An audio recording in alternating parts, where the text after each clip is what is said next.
at the 1 minute origin so you understand why we are gathered here today and why I've asked Ensemble to join. So, about 3 years ago, I started a Google Sheet that started to catalog jobs and it kind of grew and it became a thing. And people are nodding. They're like, yep, it became a thing.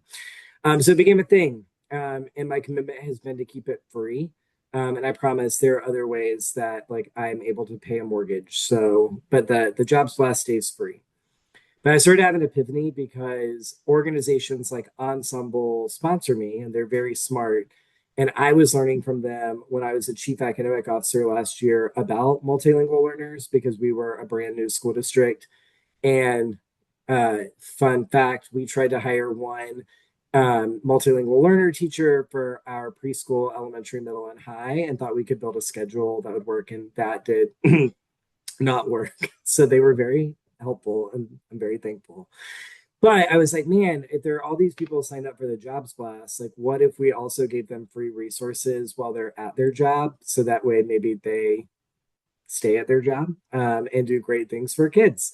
So the impetus is that if there are 13,000 people subscribed, I just wanted to offer free opportunities for people to learn from the organizations that have their jobs on there.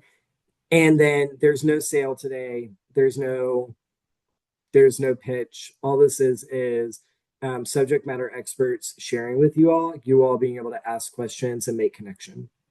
So without further ado, I'm excited to introduce Ensemble. Can you give me a thumbs up if people know who Ensemble is on the call? I see a few people. Yes. Great. That's exciting.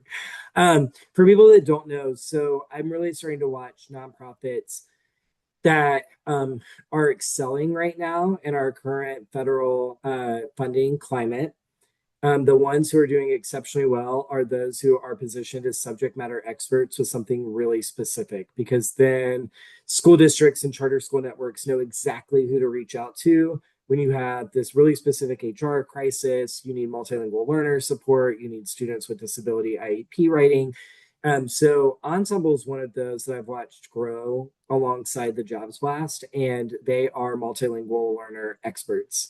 Um, Fun fact, their CEO and founder's first boss was my sister at the Achievement Network back in the day. So lots of fun connections. That's how K12 works. But I asked them to be our pilot to kick us off. They'll be providing a resource and walking us through. But Dr. Laura, I want to make sure that I give you all the street cred because she is the mastermind brain behind the TEA's multilingual learner approach that really revolutionized and opened up opportunities for multilingual learners across Texas. And I would say Ensemble is incredibly lucky to have her brain and expertise. And I was like, I would like to just learn from her. And then was like, wait, what if we invited other people to come and learn? So excited. And without further ado, handing it off. Oh, thank you for that very gracious introduction, Josh. Yes, my name is Julie Lara, and I was very privileged to serve as the director of the Emerging Bilingual Support Division at Texas Education Agency for 5 years. But I will say that it was because of the state funding and the state our state legislators in 2019 that really started the discussion around dual language and the sort of elevating dual language. And so the team that I oversaw developed a framework with 20 Texas educators. So there's a lot of buy-in in Texas for the Texas Dual Language Framework.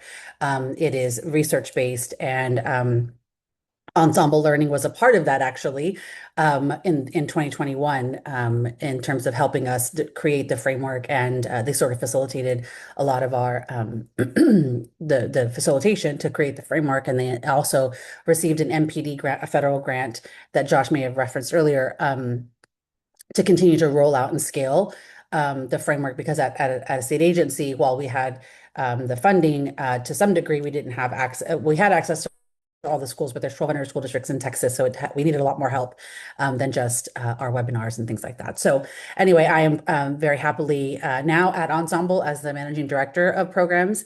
Ensemble Learning is a nonprofit organization, and we strive to support school systems as they support multilingual learners, whether it's leadership coaching, instructional coaching, strategic planning, and things like that.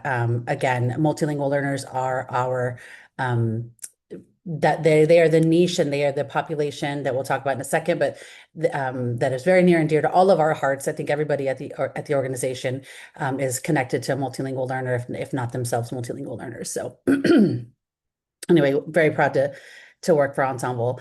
So today, and please feel free. There's a small group. Unmute your mics and ask questions. Stop me, and we'll make this much more of a conversation. I wrote this um, PowerPoint or this slide deck to really talk about what second language acquisition is, and then talk about some tier one practices. But if you all have varying levels of understanding around second language acquisition or dual language or any specific questions, really would like to take the opportunity to just answer your questions. So I do not get offended if you just like unmute your mic and ask some questions around clarity or other than that. So again, we'll talk about second language acquisition, and we'll explore some tools and services that Ensemble has provided and in partnership with Texas Education Agency. And then again, some tier one practices that really you can take away and just start to think about implementing their low lift ORC practices. But okay, here's the meat of the data part, right? Multilingual learners they are the fastest growing population of students in Texas, or not in Texas, in the country. I say Texas because Texas is the microcosm of like the entire country. Texas serves over 20%. That this is old data. I know it like the back of my hand. We're 24.3, I think, percent multilingual learners in Texas. We use the term emergent bilingual. But for the country, as a whole, there are about a little over 5 million multilingual learners, and that is about 20 to 24% of our student population. So if you can see here, again, Spanish is overwhelmingly the most common home language spoken by our multilingual learners, but Arabic is the second most. And then you can see if you look at this here, 130,000 students speak Arabic and 4 million students speak Spanish. Even though that is such a huge gap, Ensemble's approach and my approach or belief is that all multilingual learners, regardless of how common their language is, do deserve a right or do have a right to a high quality education. So not just their ESL teachers or not just their bilingual dual language teachers need to have a sound understanding of second language acquisition.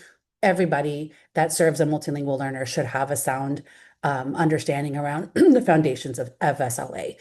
Because if you're a superintendent or somebody at the CMO or a PE teacher, you still engage linguistically with students. You should be, right? And so or you make decisions about their learning. And so it's really important to have some foundational knowledge around the needs of that population. I will stop here and just sort of ask if anybody has any. When you're looking at this map with the color code, the lighter blue is obviously the lower percentages, and then the darker blue, the much greater percentages. Do you have any reactions to this? This is like 2019 data, I think. Any reactions? Any sort of relevant comments that you want to make about your state?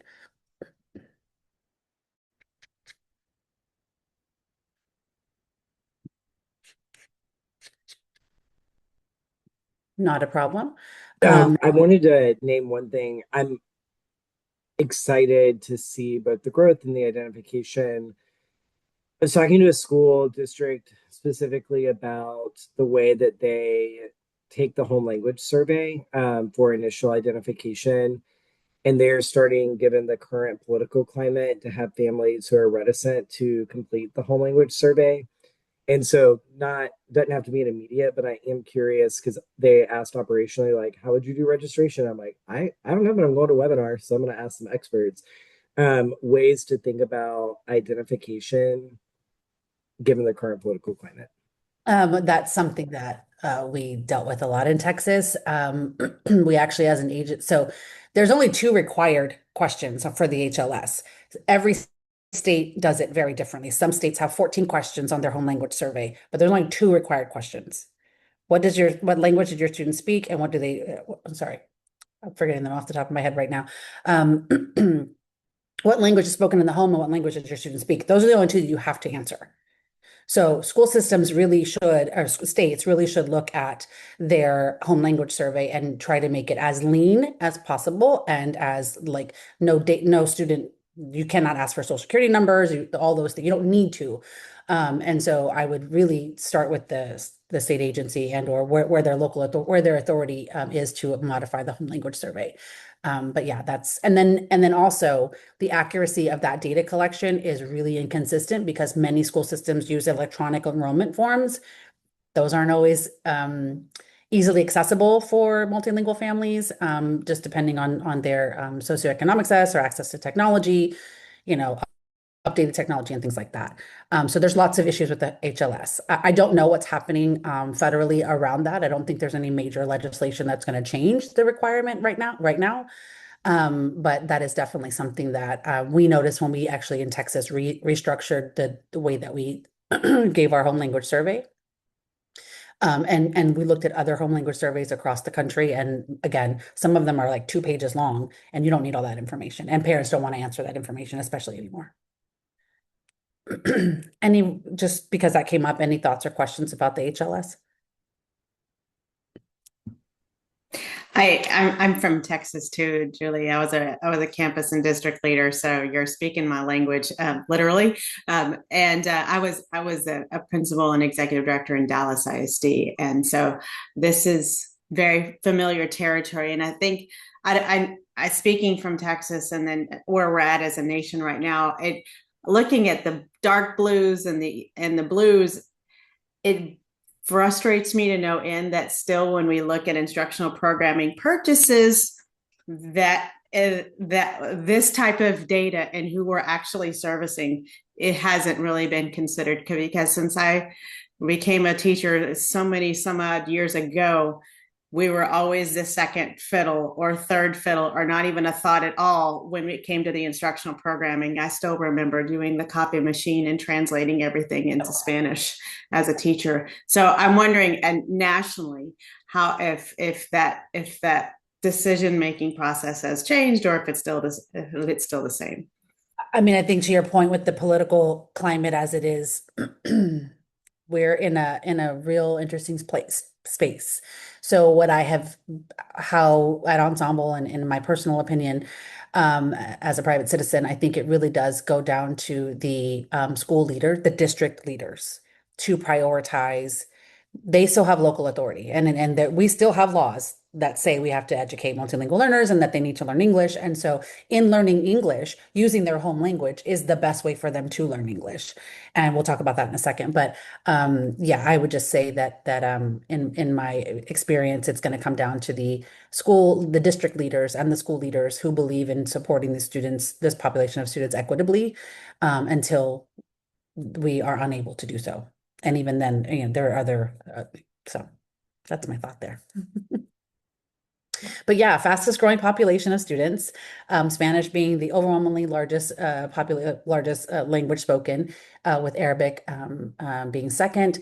Many places have other, denser concentrations of Urdu or Vietnamese or Mandarin. So again, very contextual to your state. Often, obviously, because of the way that we identify, most students in kindergarten and early grades are identified, and then they matriculate and reclassify as they go through. With sound programming, we see less long-term English learners, but that's still very much a reality where we have students who stay designated as multilingual learners, or EL, or whatever term you use in your state. And I think that's mostly because of inconsistent programming, and because the assessment of the expectation is that students learn the language or become proficient in 5 years, and that's which we'll talk about now. It's not consistent with research. I'll go ahead and move on to the next slide. We're talking about SLA. So second language acquisition. There's multiple researchers who sort of this body of this concept comes from, but there's 5 stages or 5 components of second language acquisition. One being input and hypothesis, where language is developed when learners receive comprehensible input. And so what does that mean? Let me move my little screen here. We learn language as we understand it. So like what you're hearing, are you able to comprehend that? Is it did the teacher use movement? Did there visuals? Are there other ways that we are making the academic language comprehensible to the student? That is huge. And all students are language learners. All students are academic language learners. So not only are we teaching students or exposing students to English if that's their second language, but we're also teaching every other student in the class academic language. And so how are we making it comprehensible for them to understand beyond their current level? The affective filter. I don't know if any of you have traveled as adults out of the country. How comfortable are you speaking, saying, hola, ¿cómo estás? And ¿dónde está el baño? Right? Where's the restroom? How are you? That's very low level, but people still get very anxious about that. And your affective filter is your sort of level of anxiety that's like sort of internal, that we all show our emotions very differently as well. So how do we as educators really understand a student's affective filter? And what do we do in the classroom to help lower their affective filter, to take linguistic risks, to speak comfortably, even if they're saying the wrong term or the wrong tense and things like that. So emotions very much do matter. And right now, in a sort of shift to understanding mental health and social emotional learning, this is really very critical for multilingual learners, is their affective filter. Again, emotions and anxiety will create blocks. The kids shut down. They go silent. They're just embarrassed or scared or a variety of reasons to respond. So creating a welcoming classroom environment, one where everyone is taking risks and everyone, acknowledges that their struggles and things like that, those types of things really do lower the affective filter. And so it's interesting to talk about emotions when you're talking about language, but they do go hand in hand. I'll pause right there. Does anybody have any reactions or thoughts about comprehensible input and affective filter? All right, so we're moving on to the next two areas of second language acquisition, or really the next one, which is this one you guys have probably all seen. This is the iceberg example of BICS and CALP. And this is where I was mentioning a second ago that the expectation for students to become proficient in a second language is in 5 years is against research, period. It just is. And we have decades of research to show how basic interpersonal skills, everyday social talk, that takes in a perfect world 1 to 3 years. All the stars line up. The child has access to language and literacy in both, or to language and literacy in both languages. Then they will, in 1 to 3 years, be able to fluently, proficiently speak in everyday social language. It takes 5 to 7 additional years. So now we're at 8 to 10 years for that student to successfully command academic language. And this is a great example from Jim Cummings, a great diagram that you've probably seen in any training related to multilingual learners. This is really where I think policy and practice do a disservice to our students, because we expect our students to take English assessments that are high stakes tests. In Texas, we actually have Spanish through 5th grade. I don't know how much longer that will be, but we do have Spanish till 5th grade. The opportunity to take the state assessment in Spanish. But again, think about 5th grade. We'll pretend that's 6 years.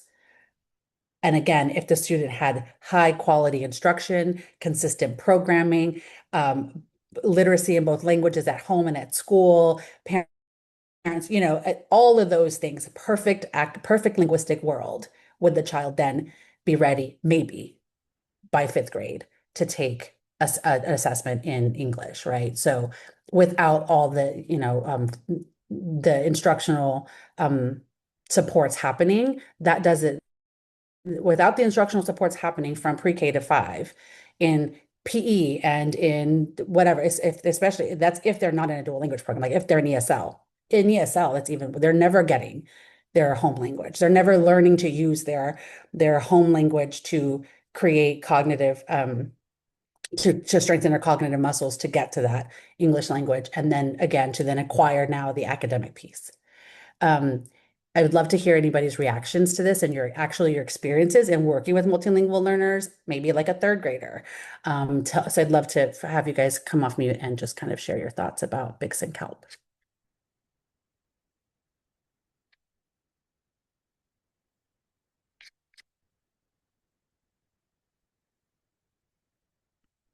Are those two new concepts for you guys, Bix and Kelp?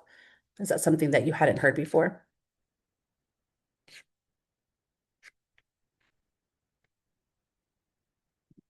All righty, well, we will To move make on. sure that we can have people speak, I have questions. So I'm like, cool. I'm just gonna ask. So not multilingual learners, but my area of focus is with autistic students who are in mainstream rooms, and so I'm seeing a lot of overlap, specifically with the interpersonal and reciprocal conversation, right? Academic sometimes is a spike for our autistic students, but that other part is just missing. And what we're starting to notice is when the I can isn't there, the motivation to try seems to wane over time, especially in middle and high school. And I'm curious if that's true for multilingual learners in social settings as well. Yeah, I think generally, in my experience, multilingual learners, the older they get, they get that social language because they're social beings, and but I think so yes, I think it's easier and it happens a lot in the secondary, and that's where a lot of educators get frustrated because they hear so much of the students speaking that social language in English that they then blame the child for not having the command of the academic part, right? But did that child experience from, their educational experience in that campus or that district consistent high quality instruction that focused on second language acquisition? Again, and then we'll talk about programming in a minute, but the majority of our multilingual learners are in ESL classrooms. Then it's majority of those classrooms are pullout. So the linguistic support that the child gets is minimal in an ESL setting and an ESL pullout setting compared to what they really need to be able to fully acquire the language, the academic language. But anybody else have any comments to that? Sorry, I joined a little bit late, so I was hesitant to jump in because I might have missed the stuff at the beginning. But Josh is a friend, so I'm gonna put myself out there knowing I'm gonna say. You already. Um, the terms are new to me in terms of like this the naming of it, but from a personal experience, it resonates. Um, like I was in bilingual classrooms starting in second grade all the way to fifth grade, and I remember teachers in sixth grade telling me they could tell that English was not my first language, which t to me signals CALP was not there yet, even though I was in English classrooms. Um, I was very fortunate that I came to the US and was learning English when I was 7. And so Mhm. I do think I was in it was a little bit faster in terms of 5 to 7 years.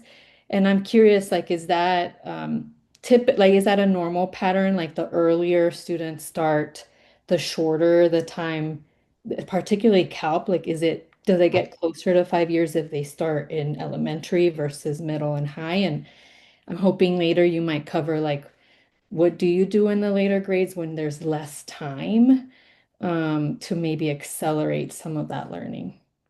I don't have the answer. I'm not a linguistic expert, but I will tell you that I don't know that. Okay. So the earlier they're exposed to English helps.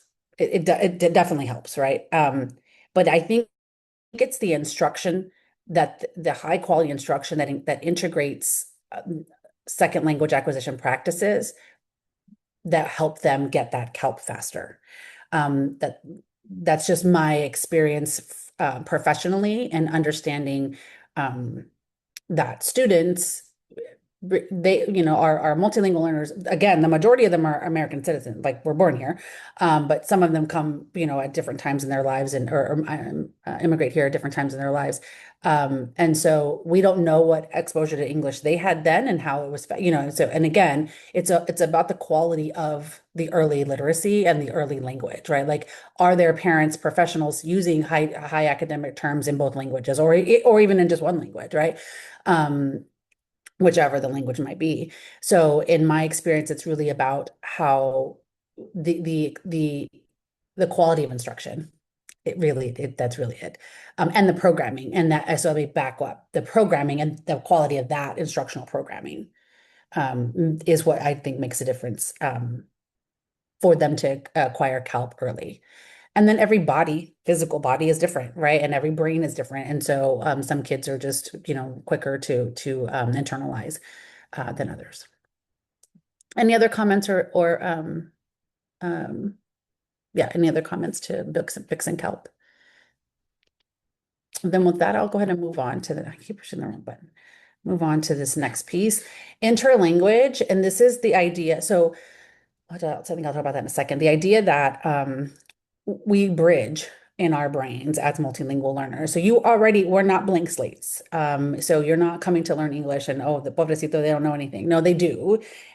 They do, whether it's Arab, whatever their home language is, Arabic, Urdu, Spanish, there's already a language system in their brain. And as we learn about we create that second language, there's bridging that happens. And I'm not a neuroscientist either, but this is research that we've learned and we see. We literally have bridges in dual language classrooms where we have teachers make those metacognitive connections for students explicit, so that then they're able to generalize those skills in other classroom settings.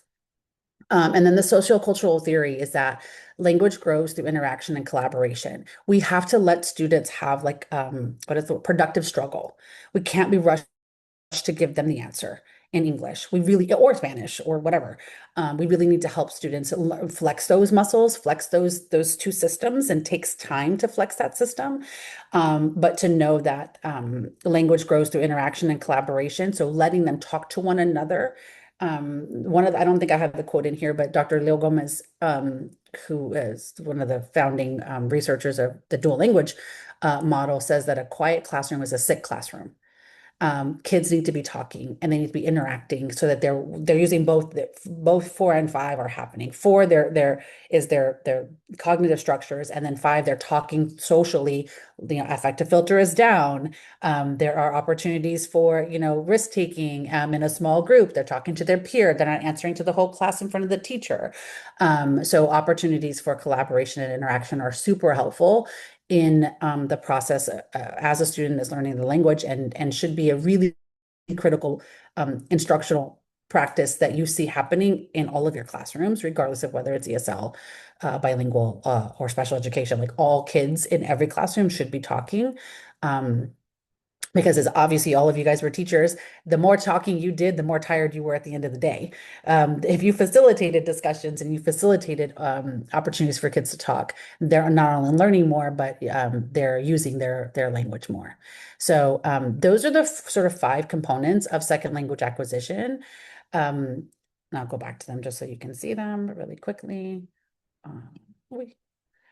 So making content comprehensible, so using visuals and physical TPR responses, just ways to kind of provide students access to the language, making it comprehensible, lowering their affective filter, really understanding Bix and Kelp. Those are 2 different language sort of types of language, so social language versus academic language, and how that develops. And then the idea that our brain uses metacognitive connections or bridges as we acquire both languages, and then again the social nature of language and how that helps students. And so these are 5 components of second language acquisition that, if all of the teachers in your district or campus or CMO knew about and could start to pick one to really, I'm gonna, to really focus on, I think would make huge changes and improvements for your multilingual learners in their like everyday setting. I believe that across the country, regardless of the political climate, we've been having this discussion around mindset shifts for so many years. Often people to this day believe that the service in service of multilingual learners, the people who are responsible for those students' achievement are bilingual directors, bilingual teachers, ESL teachers, student services type, like, special pops, right? Those are them.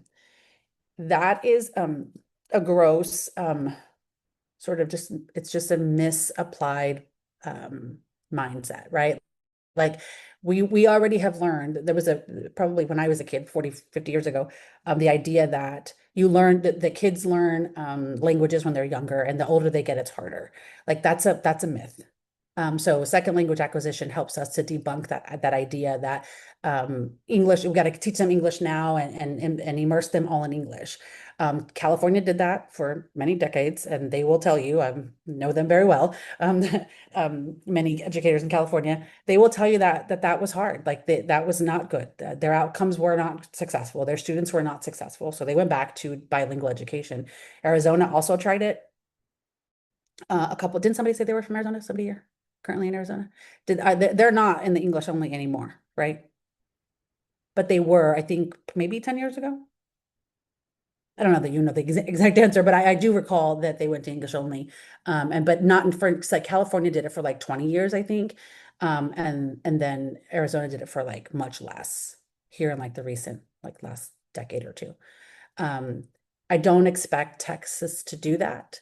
I don't know what the political climate will do for us in terms of English only policies. But again, I think that until that changes, we're just going to keep moving forward. So again, understanding second language acquisition really does debunk the English only myth. And then so we were subtracting, right? I'm gonna get a little advocacy on you guys. We were subtracting their home language. We were taking away from kids in the 50s, 60s, and 70s, specifically in Texas, but I'm sure all over the country, with this idea of English only. And we didn't understand the dynamic process of second language acquisition. We didn't understand the nuance of it. Research has thankfully helped us to be clearer in that. It allows for school leaders to refine systems and practices that enable positive academic outcomes for students. So when you shift the mindset to say the multilingual learners' academic outcomes are my responsibility, or they're the responsibility of everybody in this organization, rather than just being the responsibility of the bilingual and ESL teachers, we make better decisions. We make better, somebody mentioned earlier, curricular decisions, instructional decisions. And I swear, I know that there's not the greatest HQIM out there for multilingual learners. I know that. And I promise you, if we all tell vendors that they need to make a better quality product, they will. But the push to vendors, in my opinion, or curriculum writers, has not been as loud as it needs to be, because we're still getting subpar instructional materials for multilingual learners. Can I ask a question? Just hearing all of this, I want to recognize, I'm recognizing a number of subject matter experts in ML on the call. So I am not that, but I have my former chief academic officer hat on.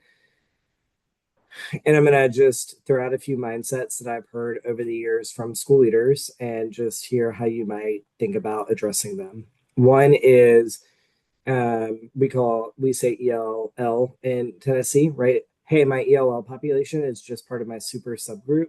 And if I move my super subgroup, then I'm going to make my value added gain. And so, like, please stop talking to me so intensely about ELL, because it's just one part, and I'm going to focus all in on economically disadvantaged. So I'll start there. I had some things I tried to say, but I probably would not say them as eloquently. What's the answer when a school leader is there? So if I understand you correctly, they're like playing a numbers game, basically. 100%. Yes. I mean, that's where I, as a policy person, would have had a different response, and just said that this population of students is just as valuable and should, like, okay. the instructional practices and the additive decisions that you make will help all students, not just your not just your Title I, not just your ML, not just your SPED. If you have a system of holistic supports, holistic decision making, you think about the whole child, not just a fraction of the child, not just the part of their brain that's an English learner, because those English learners might also be Title I, right? But and Title I is a I have my own thoughts about that. It's it's not as instructional. We're in school. We need to teach from an instructional perspective.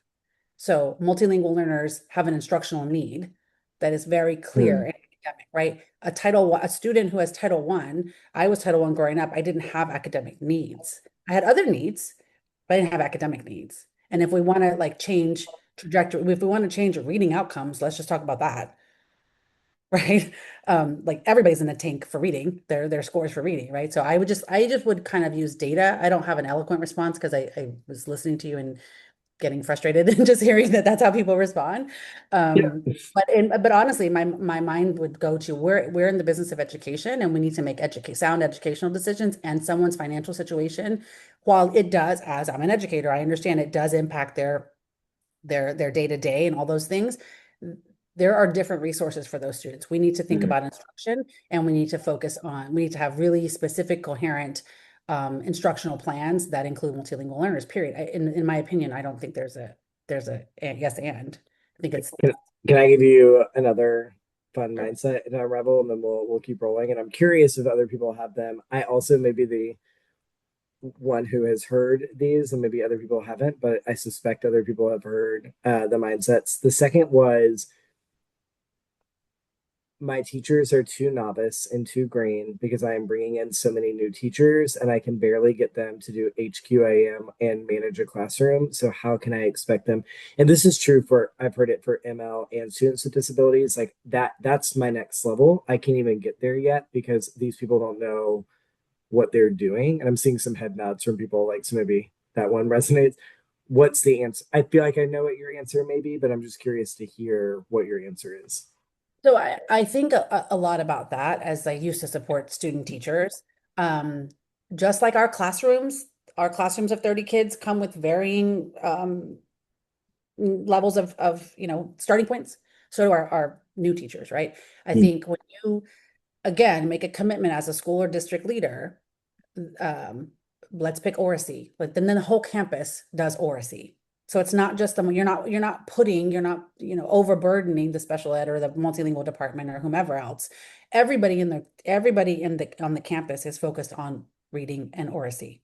That makes it easier for them. And I think that's what you're asking, right? Like, how do we like unburden teachers? It's not just because again, where are the kids at? The kids are mostly in general education classrooms with teachers who are general education teachers. So then let's get a PD scope going and hire Ensemble, just kidding. But let's get a PD scope going where it's like bite-sized, meaningful, digestible PDs, things that they can do easily, and start taking some data on quickly. And then provide like really, and I know this is part where we sort of overburden teachers, but like mentoring and coaching that in our actual search, in our experience at Ensemble makes huge impacts for teachers is when they have coaches that can sit with them and really talk through some of the challenges happening. I mean, and that's very expensive, but like I think that's the answer is having a support, being a support to your teachers, and also making the stance that we're also all means all in students and teachers, right? So if you're going to have um, uh, multilingual or EL teachers go to a training and have to do this, strategy, then I think that should be for all the teachers in the class on the campus. Because again, all kids are academic language learners. It's not going to hurt anybody. Mhm. And it's going to grow the capacity of your team, of your teachers, and the ones that do it well, they're going to see the changes in the students. Lots of depending on what your measures are, they'll see the changes. I'm wondering, just given time, I want to make sure that we give folks time for Q&A because I don't have access all the time to a subject matter expert and multilingual learner. And I had these questions and I wanted to leverage them for folks that are practicing just that were top of mind for us launching a district last year. But other folks, I'm curious, like you joined for a reason. Thank you for being here. I'm curious what brought you or what other questions you may have for the ensemble team that they can answer.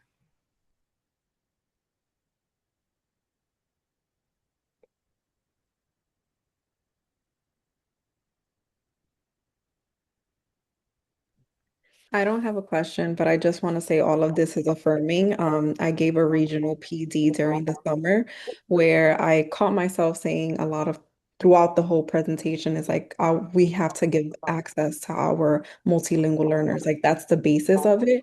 Because sometimes school leaders, teachers, they do have the mindset of like, my student doesn't know anything. Like, I don't know how to support them. But it's like also understanding they come with a wealth of knowledge, so much cultural and linguistic experience that we can leverage that so they can continue to grow um, and develop, their English language skills. So just thank I'm you. glad about it. I love hearing that because it is like a personal, goal and obviously professional goal to help shift mindsets around really just even the additive approach. If we could just get people to think additive, like in a positive way about our students. I used to say all the time, if we literally labeled it in Texas, if we shifted from EL and labeled them gifted, because everybody gets excited, right, when you use Mm. language, if we just labeled them gifted, legislatively, right? This code, I think we'd have huge mindset shifts, because it's just the way that we talk about this population of students and their families. That I think. I don't know if you can, but I just love that idea. I love that small tweak of language that then changes how people view a population. Like, because how fortunate are you to be able to develop a second language? To be bilingual is a gift. And so to be able to view that in a different way and seeing that cultural confidence, like that definitely would change a lot of things. Yeah, it would change funding. It would change lots of things, right? It would change lots of things. And every other country, not every other country, but many other countries, developed countries, teach multiple languages in their public schools. There's private schools going up everywhere that are, dual language or Spanish immersion. So we know it's something that people want, but who wants it and for who? That's a whole nother conversation. Um, but I will talk a little bit about instructional programming because I don't know if, again, all the states are different and they have different sort of law policies. But English as a second language, ESOL, I don't know what it's called in other places, but generally is students will receive their reading language arts, and they'll get support from a push-in or a pull-out ESL certified teacher, hopefully certified, depends, in many places. So that's the majority of students, and the goal there is for the students to learn English. And that's not those classrooms are often with students who speak multiple languages, and there's a person who's providing instruction or instructional supports, linguistic supports, who may or may not even be multilingual.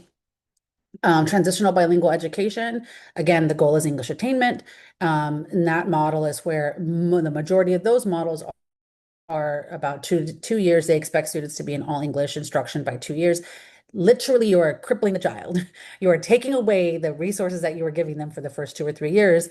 And there's a lot of reasons why people do that. I understand that, or why systems are in that way. It's not people, it's the systems. But that does not help. And then you have students who are then you hear teachers in fifth grade say these kids can't speak either language. These kids don't have either language. And that's because they started with Spanish or whatever language, right? They started building that, but then they took away the Spanish when the English wasn't even developed and the Spanish wasn't even developed yet. So now that we really did harm the children in terms of their not only their language acquisition, but also their ability to then acquire or the trajectory that they were acquiring academic content. The best program model for emergent bilingual students, English learners, multilingual learners, whatever you want to call them, is dual language immersion, because it understands it promotes bilingualism, biliteracy, and sociocultural competence. And I believe that you all are on this call today because you wanted to learn more about multilingual learners and how to provide better educational experiences for them. And you're already on the right track. dual language is where it's at, and where all of our kids, not just our multilingual learners, but all of our kids can attain a second language and be fully bilingual and biliterate when they graduate. Or even in most places, and in Texas is one of them, the requirement for bilingual education is only through elementary grades. Many schools throughout Texas and the country offer secondary bilingual dual language programs, but they're not required to. They're generally a little bit, but anyway, I'll talk about that. There's hurdles for that anyway, but there is a strong uptick in secondary development or secondary implementation. But I've got a, and again, I'm not trying to throw a wrench in. I'm just trying to think of all the crazy things I've heard over the years. And one more recent one is shifting of foreign language to computer science and using coding as a language instead of teaching a more traditional. And like, while I see an opportunity and I'm grateful for generative AI, et cetera. Period. So that way our AI overlords who are listening. right. But what is the, I mean, I feel like that's just such a challenge for multilingual learners or the broadening. Do you see it as a threat for language immersion or language instruction, or do you see it as an additive? What, you mean adding coding as an option?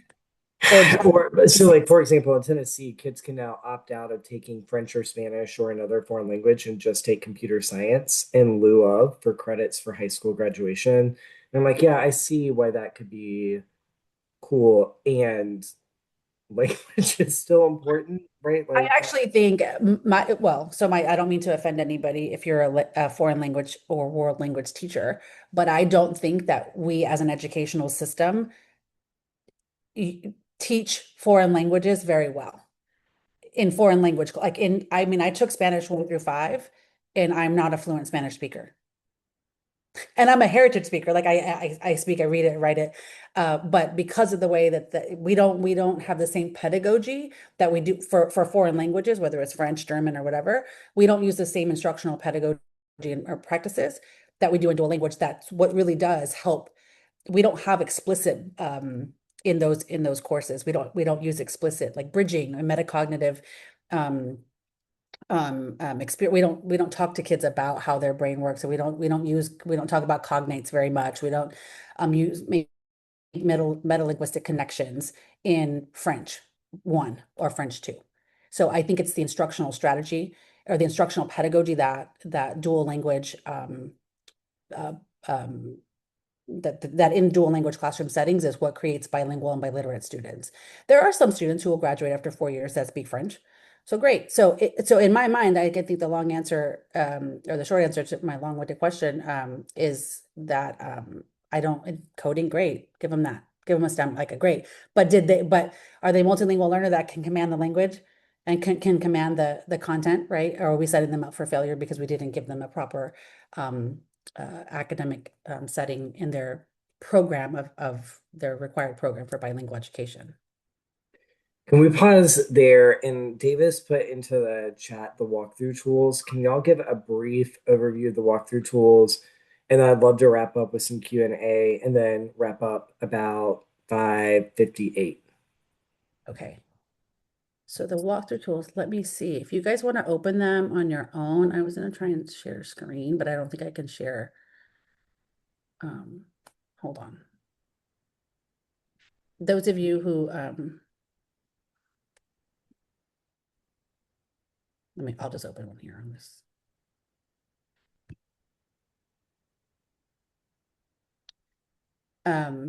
This is what we use to go through an MLL or English ESL kind of classroom, ELD. We talk a lot, we look a lot for student talk, right? Language supports and sort of what are we doing to assess, formative assessments, exit tickets, things like that. So that's one I wanted you to see. Then here's the dual language one.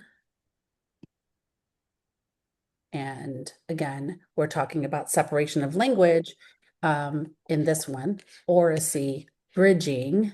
So this is a little bit more, I mean, they're about the same in terms of what they look like, but this is a little bit more specifically focused on how students are using language and how language is being used and supported in the classroom. So we don't need to, and remember though, for the ESL classrooms or transitional classrooms, the goal is English. So we're not necessarily thinking, the educators aren't necessarily thinking about bilingualism. They're thinking about English attainment. So the walkthrough tool will show that, right? This talks a little bit about more about how we're using, do we have language spaces, specific language distinct spaces in the classroom where a multilingual learner can look at the wall and like, okay, whether no matter how old they all look at the walls. That they can use if they don't have the word for, some academic word, vocabulary word or whatever, they have it in English and Spanish. And so then they can use those resources. How often are we having students use ORC? How often are students talking in the classroom? So we've got ORC levels and then bridging again those metalinguistic connections and so we have levels here. So those are just two examples of our walkthrough tools and how we sort of think about looking in a classroom and sort of starting to diagnose what the teacher might be able to do better to help provide linguistic supports for students. But yeah, I think you're right. It's 52 at the time. I think I can stop for questions. I don't need to share my screen anymore. I had some strategies, but you guys have the slides. So yeah, this is our first one of doing this. So I had a webinar about how to keep your teachers. I wanted to invite Ensemble to this webinar. And I'm gonna I put it out there on LinkedIn why I wanted to start with them. And there are many topics that I'm gonna offer webinars on. But I think at this moment in our country's political climate, elevating multilingual learners is just important. And I think we are, I feel, and so I'm just going to name as a white man, I don't think we're doing enough to elevate the fact that people are terrified, and they should be, because things are crazy. And so I'm just going to name that. And it's recorded. Yay, it'll be online. Great. But I think I really wanted to start, and I'm so thankful for Ensemble for agreeing to do this. They were like, what are you talking about? I'm like, it's a free webinar. They're like, why? I was like, I don't know. But we should give people resources. So I just really want to thank people for coming. We'll have additional ones on special education. We'll have them on operations and finance. There will be a calendar.